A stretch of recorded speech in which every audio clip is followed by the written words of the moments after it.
Pero la combinación de mate con café no era nada raro. No sé, ahora no viene la coca igual que antes. Así No, no, trae menos azúcar y todo igual que antes. Voy a México hace como 5 años atrás, en Cancún, y claro, allá la Pepsi o la Coca ya vienen reducidas en azúcar hace mucho tiempo, pero tienen la mitad menos, tanto la Pepsi, la Seven, la Coca. Claro, y a mí me gusta que las gaseosas tengan azúcar, para como no me gustan las light. Entonces, tomaba, claro, y tomaba, y tomaba, y tomaba, y parecía que no me saciaba, ¿me entendés? Y no, era una cosa de loco. Ahí sí que para como que hacía calor, ahí sí que tomaba, sí, ahí me había tomado 10 litros diario, por lo menos. Una cosa de loco. No, sí, no, si los vicios todos, el que no tenemos uno, viste que yo no tengo, yo no fumo, alguna falla tenemos, o sea, nunca vas a ser completamente sano o bien. En algo te falla siempre. A mí siempre me falló. Acá sigue. Cuando quieras, ya. Bueno, Ahí ya está ¿ya grabando. estamos? ¿Está grabando? Sí. Sí. Acá. No, pero... No. Ah, que te pegas la pared. No. Ahí. Ahí. Vale. Hola, Analía, ¿cómo estás? Ahí va. Hola, profe. ¿Todo bien? Bienvenida. Gracias. ¿Frío por Carmenza? ¿Un poquito? Acá estamos presentes. Bueno, hola, buenas tardes a todos. Ya los estamos saludando, pero bueno, gracias por venir. Sí, esta es la última parte del módulo que quedó hoy. Y la intención es adentrarnos en un poco de lo que tiene que ver con las inversiones. No es nada muy profundo porque el tema de las inversiones es muy complejo y para llegar a tener una idea muy acabada de cada uno de los temas requiere hacer una materia universitaria. Estudié contador, pero hice la optativa de las que tenía para hacer en economía y técnica bursátil. Cuando estudié contador, tenía posibilidades de elegir distintas: administración hospitalaria, o economía y técnica bursátil, y otra no me acuerdo, que eran las optativas, que sí o sí tenías que tener rendida una de las materias, y elegí economía y técnica bursátil porque, bueno, los hospitales no me gustan. Yo ya les había contado que les tengo miedo a las agujas, y la sangre me da impresión, y un montón de cosas. Bueno, estuve de administrador del hospital Eva Perón de General, estuve como un año y terminé renunciando porque no me gusta, o sea, la tenía clara que no era lo que me gustaba, y eso que lo que vos tenés que hacer es llevar los papeles, la parte contable y la parte económica, pero bueno, eso no era lo que me gustaba. Y en la economía, en lo que tiene que ver con las inversiones, siempre me atrajo, es un mundo que es muy atrapante y es muy dinámico. Entonces, a lo que va cambiando permanentemente, lo hace atractivo, lo hace que a uno lo entusiasme seguir el tema y seguir avanzando. En general, ¿qué es lo que es una inversión? Una inversión es una compra de activos, que puede ser activos fijos, activos financieros o activos inmobiliarios, con el objetivo de obtener una renta durante un determinado plazo. Eso es una inversión, es realizar una compra de un activo. Ustedes van a ver que inversiones puede ser tanto invertir en la bolsa, comprarse un campo, comprarse un lote, comprar una propiedad, construir edificios, construir cabañas, hacer hoteles o hacer una empresa. Son inversiones. Todo eso se resume con la compra de activos. ¿Con qué objetivo? Con obtener una renta durante un determinado plazo.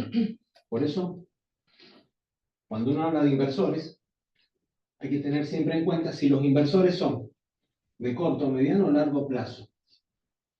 Porque las expectativas de cada uno dependen de los objetivos que uno tenga en particular. Por eso yo acá no les voy a aconsejar realicen tal inversión o no realicen tal inversión. No, porque algunos tienen objetivos a largo plazo y por ahí algunos van a decir, no, yo no voy a invertir en esto, no voy a invertir en dólares, no voy a invertir en bonos, no voy a invertir en acciones, y sí voy a invertir en un mercado inmobiliario que capaz que compro un lote en el medio de la montaña, que hoy no vale nada, pero dentro de 10 años sé que ahí van a construir un complejo para la nieve y va a valer un montón. O sea, los objetivos de cada inversor son distintos y los perfiles de cada inversor son distintos. Esas son cosas que vamos a ir viendo. Igual recuerden que, perdón, Rick, recuerden que al ser taller también y una charla es que la podamos hacer amena, ¿no? Que podamos también conocer sus experiencias, qué es lo que han podido invertir o no, qué situaciones han tenido, ¿no? Esa es la idea, de que podamos sacarnos dudas, poder nutrirnos, ¿no? De cada uno, de cada una de sus experiencias, que eso también está muy bueno, y que podamos llevar una linda charla y bueno, que sea en forma general que todos podamos aprender algo, que podamos llevarlo a cabo, y más aquí en General Alvear, ¿no? Que bueno, la situación es complicada, todo lo demás, y bueno, está bueno poder, estas oportunidades que damos de realizar estas capacitaciones, la idea es eso, ¿sí? Proyectarlo hacia un buen futuro, una buena inversión, y bueno, ver qué posibilidades tenemos, ¿no? Como dijo recién ahí el contador, decía que estas inversiones hay que tenerlas en cuenta con las características, ¿no? De esos negocios, de esa situación, porque vieron que hoy podemos decir una cosa y el mes que viene la situación cambia totalmente, que es lo que vamos a ir viendo en cada uno de los puntos, ¿no? Entonces está bueno cuando ustedes necesitan algún ejemplo, o no lo entienden, o miren, mira, me gustaría saber tal situación, en lo que podamos ayudarnos es la idea, ¿no? Es que podamos nutrirnos entre todos. Para poder entender cuál es el objetivo de las inversiones, hay que entender algunos conceptos básicos que son los que dirigen o los que establecen cuál es el objetivo que vamos a definir de cuánto queremos obtener de renta. Porque cada vez que definimos una inversión, lo que queremos es obtener una ganancia, obtener una renta. Y si no sabemos qué es lo que es una tasa de interés, o sea, este curso está hecho para gente que puede saberlo, como que gente que no lo puede saber, pero porque nosotros sabemos que todo el mundo te cobra interés o algo así, pero nosotros tenemos que saber qué es el costo del dinero, es el precio que tiene el dinero porque te lo presten durante un determinado momento, en un determinado plazo. Ese costo,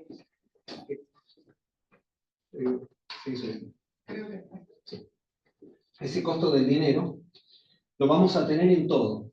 Ustedes siempre tengan en cuenta que en todo lo que haya plazo hay interés y hay un costo. Nada es gratis. Cualquier compra, las que son la hora 12, la hora 24, lo que pasó, la tasa cero de la financiación de los vehículos en este momento que están ofertando, es mentira, no existe la tasa cero, no existe. Te ponen un quebranto. Cualquiera que vaya y compre un vehículo con tasa cero, vas a ver que cuando vas a pagar como mínimo un 11 o 15% de interés en este momento. Te lo cobran como un quebranto o como cualquier otro, disfrazado como cualquier otro gasto de mantenimiento. Aparte de los gastos de mantenimiento. Se lo digo por experiencia que he comprado de Fiat, de Ford, de los que quieran, de Renault, y todos tienen un costo que va entre un 11 y un 15%. ¿Qué pasa? Con una inflación que tenemos en Argentina, que fue el año pasado del 90%, en este año que se debe pronosticar entre el 130 y 150% de la inflación, pagar un 11%, la verdad es un crédito súper conveniente. Tómenlo, no sé si lo ven de esa manera. Pero es mentira que es cero. O sea, el cero no existe. Siempre el precio del dinero tiene un costo. O sea, el préstamo tiene un costo. Para eso, ¿qué se define? Se define una tasa nominal. ¿Qué es la tasa? La tasa nominal es la tasa simple que uno pone de interés, que por ejemplo, en este caso, si es el 5% anual, ojalá nosotros pudiéramos tener una tasa así, que fuera del 5% anual, es directamente el cálculo simple, el 5% sobre los 1.000 pesos. Esa es la tasa nominal anual. Pero ¿qué pasa? Cuando nosotros nos hablan de tasa nominal, nosotros hacemos ahora, hagamos cuenta que nosotros le vamos a prestar plata a un amigo. No hablemos de una inversión, vamos a prestarle, pero le vamos a dar un pagaré y le vamos a cobrar el 5% de interés, como los ejemplitos que nos daban en la secundaria cuando vendías a crédito y le cobrabas un 5% de interés a aquel que le estaba cobrando. serían 1050. Pero ¿qué pasa? No es la tasa real, no es que vamos a ganar 50 pesos, más en un país como Argentina, donde la inflación está en este momento en un promedio entre el 5 y el 4%, tendiendo a que vaya al 5 de vuelta, nuevamente la tasa de inflación. O sea, este mes va a ser ascendente la inflación, en el mes de mayo y el mes de junio va a ascender la inflación nuevamente al 5%. Ya está determinado así, y si se llega a producir una devaluación, que no la quieren hacer, pero la va a hacer el mercado igual, o sea, esto acá no importa lo que diga el gobierno, que yo voy a devaluar, no voy a devaluar, que Caputo diga, no importa. El mercado lo hace solo, o sea, vos podés hacer lo que vos quieras, el mercado toma sus propias decisiones y por eso se genera inflación. Tenemos que tener en cuenta la tasa real. ¿Cuál es la tasa real? Es la tasa nominal que uno le aplica a cualquier, o que nos cobran, o que nosotros cobramos, o la que nos cobran a nosotros. Hay que descontarle la tasa de inflación. Hacemos de cuenta que la inflación en el año fuera el 3%, lo que nosotros ganamos. ¿Por qué tener este ejemplo, esto primero?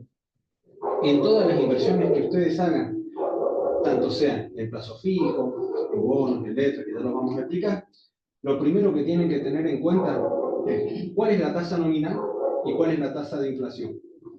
Más en Argentina. En otros países no se calcula tanto, a ver si cuál es la tasa de inflación.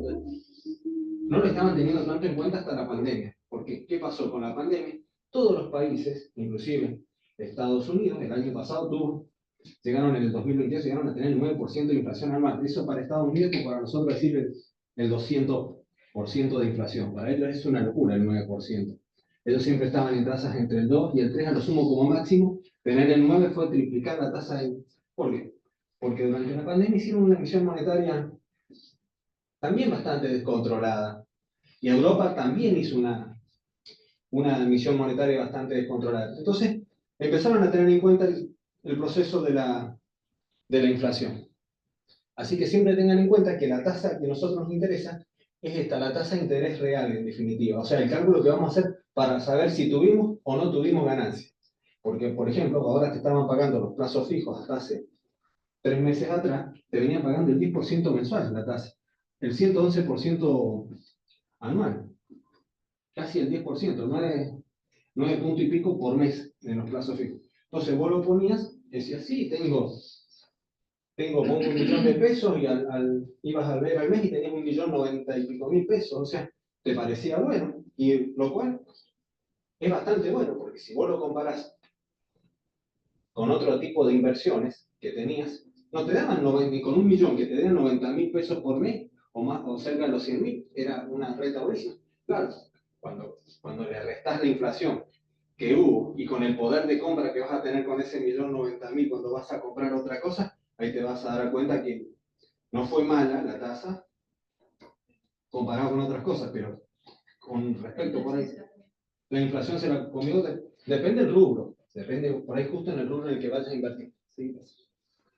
Tengamos en cuenta esto, que para estos, digamos, puntos principales también lo podemos evaluar cuando obtenemos un crédito o nos quieren ofrecer un crédito, además ya sea para la compra de, bueno, no sé, para algún dinero o un vehículo, una parte que nos prendan y demás. Entonces está bueno decir qué tasa es la que están aplicando, cuál es, para poder uno entender, ¿no? Poder saber, bueno, cuánto es lo que voy a tener que pagar de diferencia, me conviene o no hacerlo ahora, pago una parte de contado, otra no, ¿qué hago? Entrego un vehículo, ¿no? Eso es lo bueno de tener estos conocimientos y saber, bueno, ahí yo ya después puedo analizar y puedo entender, porque uno por ahí te habla de la tasa de esto, del interés, y como que uno no entiende, ¿sí? En forma general, ¿qué nos están diciendo?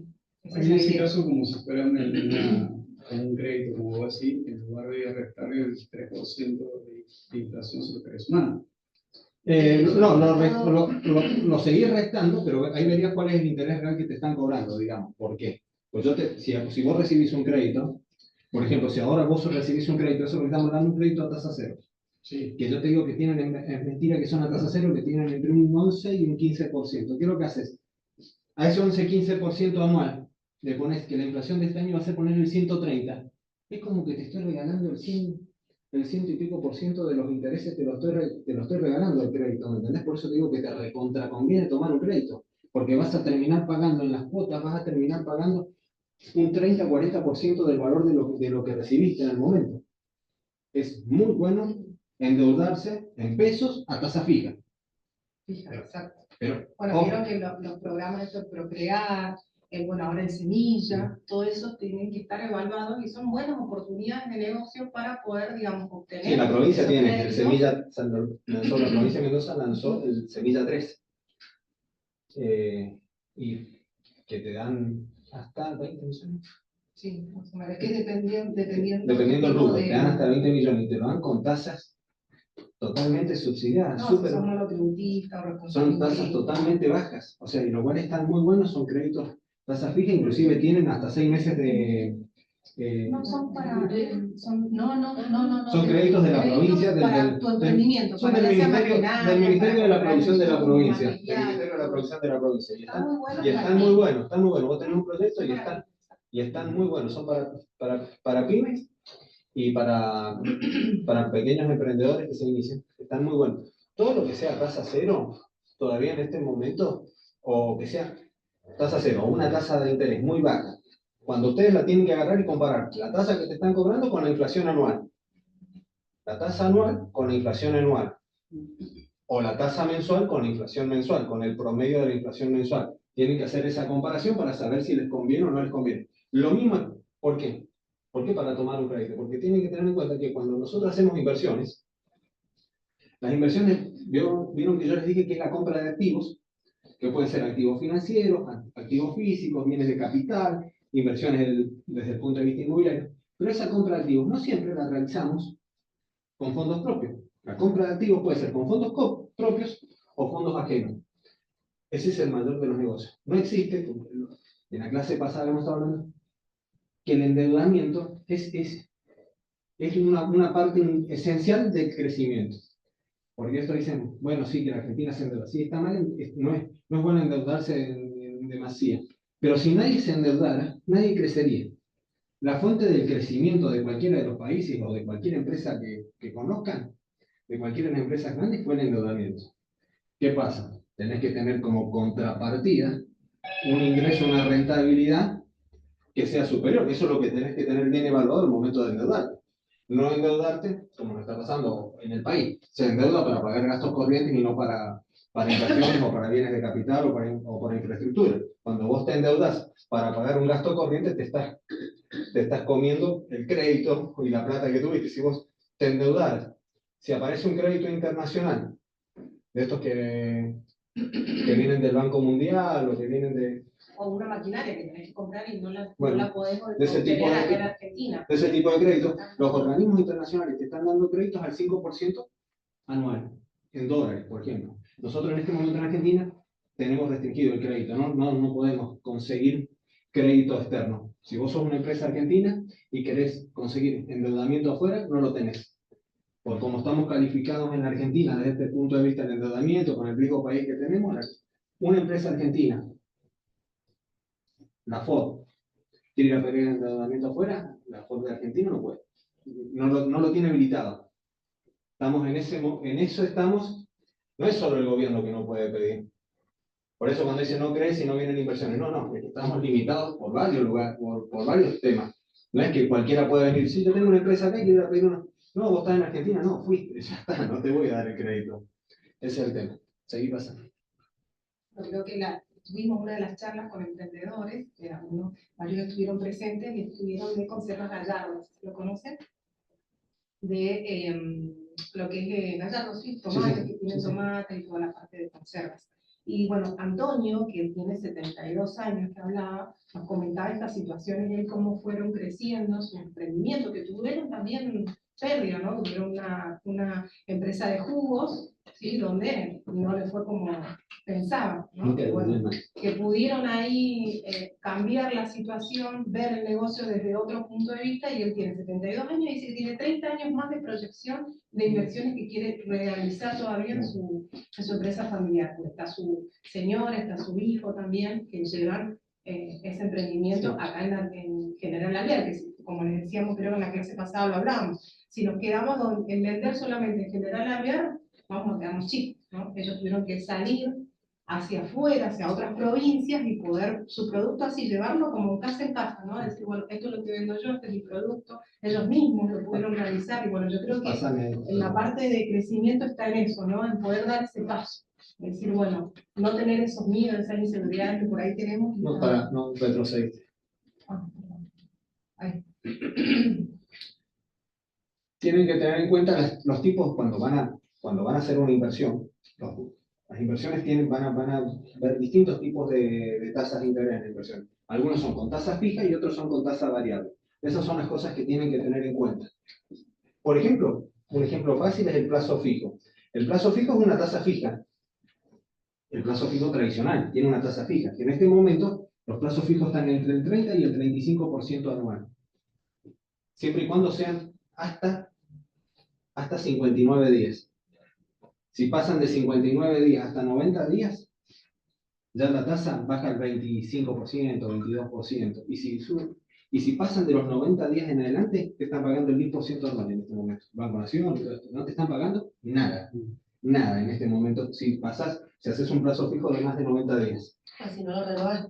No, lo haces, pero por más de 90 días. No sé si han visto en cualquiera de las operaciones del home banking o cuando vayan a hacerlo, porque ahora lo tienen que hacer en forma electrónica, vas a ver que te dice el plazo que vos elegís. Te dice 30, 60, 90 o 120 días. Si voy a hacer un plazo Uno fijo. piensa que, bueno, total lo tengo todo este año. No, vos decís, no, porque no. Eso es para que lo tengan en cuenta cuando van a hacer una inversión. Porque si vos ves la tasa, vos probas 30 días, te dice el 33%, te va a decir ahora cuando vas a hacer el plazo fijo. Entonces decís, bueno, casi al 3%, el 2,7, 2,8% mensual, y no es tan malo. Si la inflación tiene el 4, antes que tener la plata parada, claro, entonces vos decís, no, pero si yo no voy a ocupar hasta dentro de 3 meses, entonces lo hago por 90 días. No, fíjate que cada vez cuando vas cambiando los plazos, te va cambiando la tasa. A medida que aumentas el plazo, te van bajando la tasa en los plazos fijos. Esos son puntos para tener en cuenta porque no te vas a comer el amague. Pero entonces te conviene hacerlo siempre a 30, 30, A 30, 30 y renovar cada 30 días el plazo. Hola. Hola, ¿qué tal? ¿Cómo vamos? No sé, igual de atrás, igual de atrás. Allá sí que acá. O sea, tengan en cuenta eso porque eso no te lo explican muy bien esa parte. Pero por ahí detrás vos decís, claro, porque tenés el simulador de los plazos fijos. Cuando uno entra a hacer en una de las aplicaciones, tiene el simulador y entra y te aparece la tasa. Esa tasa que te aparece es la tasa nominal fija, que es esta tasa, que tiene las ventajas, tiene previsibilidad y estabilidad. Las desventajas puede ser menos favorable si las tasas del mercado no lo sabes eso. Acá en Argentina, eso es genérico para el exterior, y en Argentina no sabes si va a bajar, va a subir esto. No hay una regla muy clara. Y tasa variable, ¿en dónde lo van a ver? En el plazo fijo UVA. ¿Por qué los plazos fijos UVA rinden mucho más? Porque tienen un componente que es el CEP, que es un componente inflacionario. Entonces, los plazos fijos UVA, como van teniendo en cuenta, aparte de una tasa fija, tienen una porción de tasa fija y otra porción que se ajusta por inflación. Es mucho más negocio hacer un plazo fijo UVA. Pero ¿qué pasa? El plazo fijo UVA te exige ahora un mínimo de 180 días. Que vos tenés que tener inmovilizado el dinero y no lo puedes retirar antes. Y para poderlo retirar antes tenés que hacer un preaviso como de 30 días antes. Te haces un plazo fijo UVA. Entonces, es más negocio. Aquellos que hicieron plazos fijos UVA hace un tiempito y lo van a tener, si la inflación viene decayendo, y lo hicieron al comienzo, van a terminar ganando más, pero el que empieza ahora con una inflación en baja, poder terminar perdiendo. Con respecto, eso es para tener en cuenta. Ahora, cuando la inflación está en alta, te conviene hacer un plazo fijo. ¿Cuál es el problema? Que acá es en alta la inflación permanentemente, no ahora, pero en general sube la inflación en Argentina, no en este momento, que parece que se está estabilizando bastante bien en ese sentido, hasta ahora, hasta esta semana pasada, que ya se complicó nuevamente. Pero tengan en cuenta que cuando vayan a hacer una inversión, tienen tanto en los plazos fijos, igual que en los bonos, van a ver en los bonos también, tienen los bonos que son ajustados por ser. Cuando van a haber bonos del gobierno, hay dos tipos de bonos que emite el gobierno para la deuda pública, que lo emite para que lo compre cualquier privado. Los dos tipos de bonos son unos con tasa fija y otros que son ajustados por ser. Los que son con tasa fija, con la inflación, se come una gran parte de la inflación. Los que son ajustados por ser, tienen la ventaja que se van a ir ajustando por la inflación. Así que esos bonos van a ir teniendo, lo que pasa es que el país va sufriendo embates de los ciclos económicos que lo va volviendo loco. Entonces, en determinados momentos emite bonos que son con tasa fija y hay quienes lo compren. En este momento, si vos emitieras un bono con tasa fija, sí, los compran siempre y cuando sean en dólares. Porque los bonos que está emitiendo ahora el Estado son todos en dólares. Ahora está emitiendo bonos en dólares, está sacando. No sé si ustedes por ahí entienden lo que dice que vamos a sanear el Banco Central, que dice Milei. La parte esa que dice que lo vamos a sanear y estamos saneando el Banco Central y tenemos... Es relativo, por eso el dólar blue subió ahora. ¿Está saneando el Banco Central? No, pero no está disminuyendo en nada la deuda. ¿Por qué? ¿Cuál es el problema que pasó? La deuda que tenía el Banco Central, que dice que son los pasivos remunerados, ¿a qué le llama pasivos? Lo van a escuchar que por ahí Milei habla en términos muy, muy complejos, y habla de los pasivos remunerados, y habla de esto, habla como si la gente entendiera, todo el mundo sabe de qué está hablando. Habla de cosas, viste, que no está mal lo que está diciendo, sino que no, Uno lo entiende. sino que no son entendibles para la mayoría de las personas.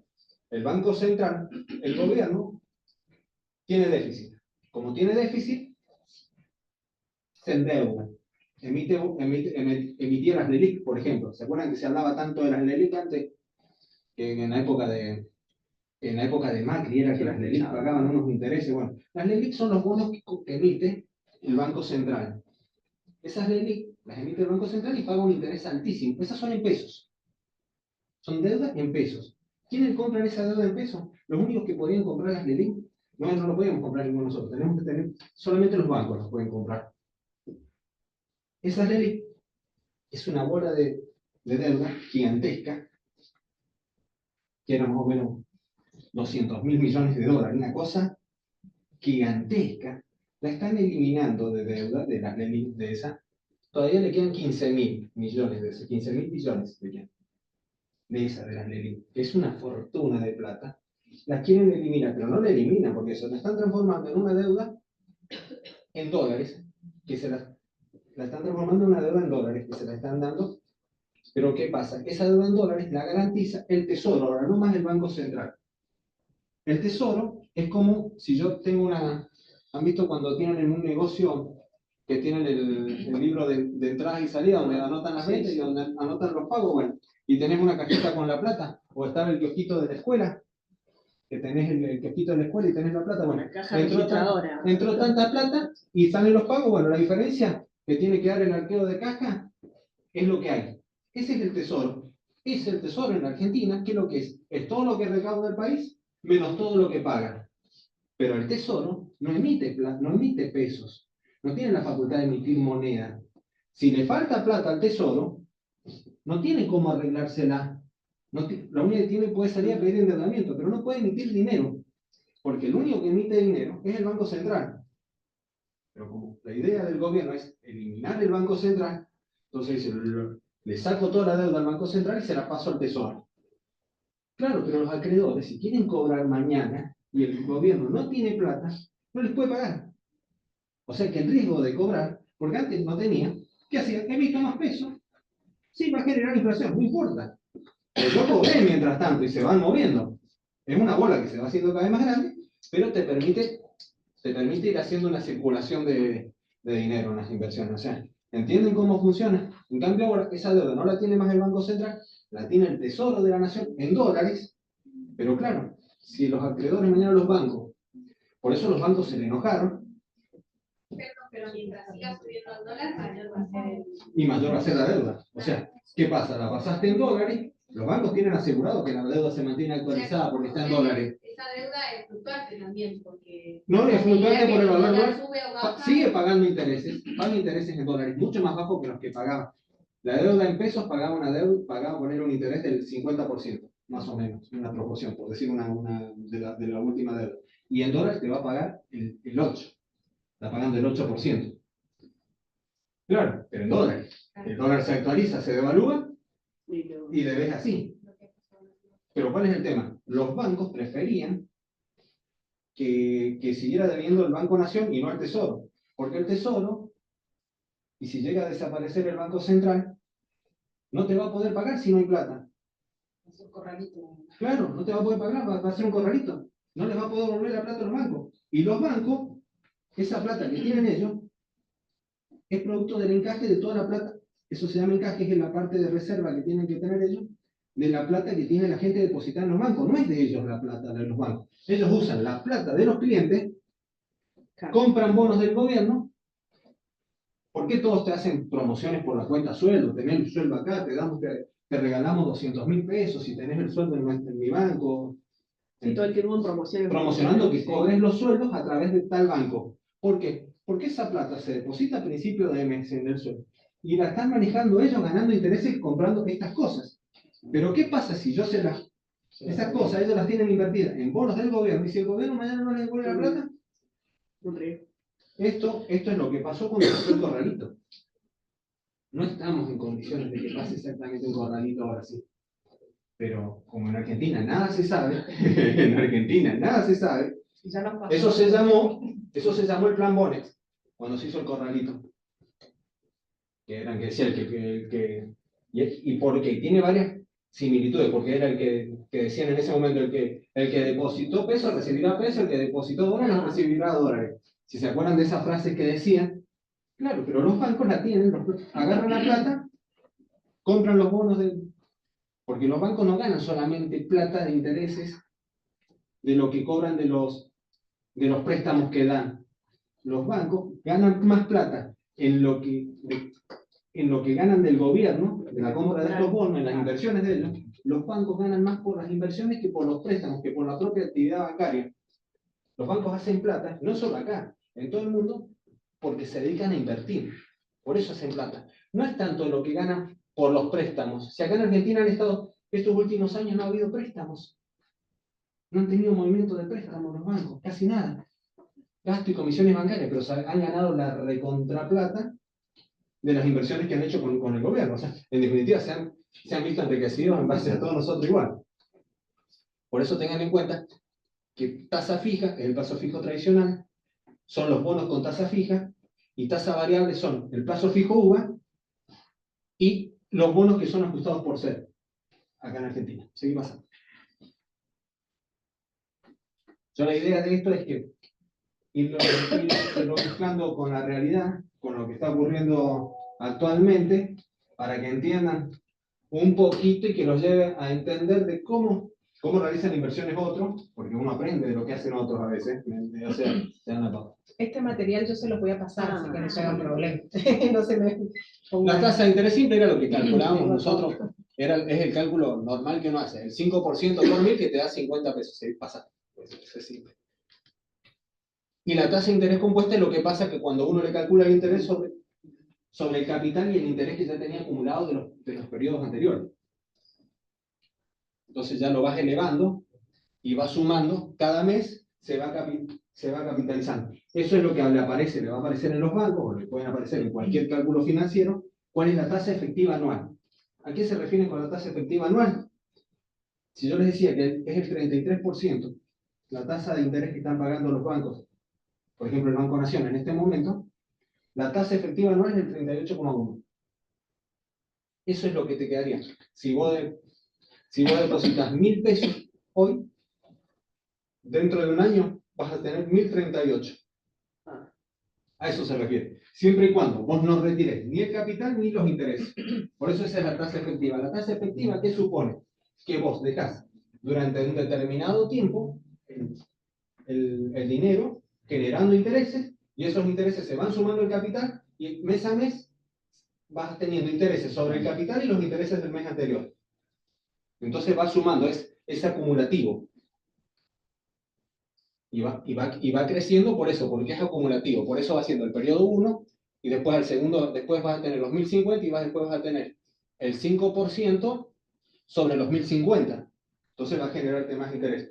Lo mismo hacen en algunos bonos, van haciendo el mismo cálculo para hacer los intereses.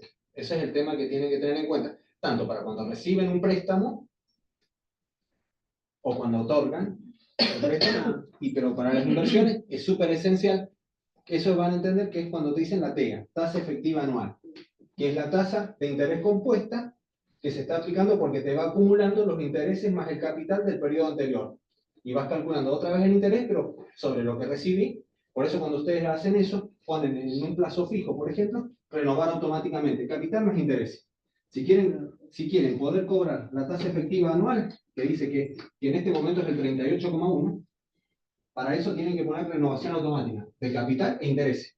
Porque vos decís, hay otra que es renovación de capital, renovación, te dan la opción. Solo de capital más, o de capital más intereses. O sea, vos podés elegir, podés solamente que te renueve el capital y no los intereses. Si vos querés obtener la tasa del 38,1 anual, tenés que hacer renovación capital más intereses, en forma renovación automática, para que vos a final de mes no tengas que, si no te tenés que andar acordando. O sea, de ir y renovarlo. Era la típica de lo que hacían la gente grande que va al banco, ¿viste? Y que Todos los meses. todos los meses al banco a renovar el plazo fijo. Eso, bueno, ahora ya no es necesario. Bueno, van a ver que por eso, van a ver que las cosas que hablemos son cosas Cotidianas muy que las estamos cotidianas, haciendo, son lo más que por ahí no lo cotidiano. entendemos. Después vamos a empezar a hablar de algunos bonos, otras cosas. Vamos por lo más Sencillo. Vamos por lo más sencillo y lo más común que podemos invertir acá y para sí, pasa. Bueno, para la toma de decisiones de las inversiones vamos a darle un poquitito de contexto. La Argentina ha venido estancada de hace más o menos 13 años, desde el 2011 que la Argentina no crece. No tiene crecimiento en el Producto Bruto Interno. En este momento estamos en recesión. Llevamos más de 3 meses de caída de la producción y del empleo en casi todos los rubros de la economía.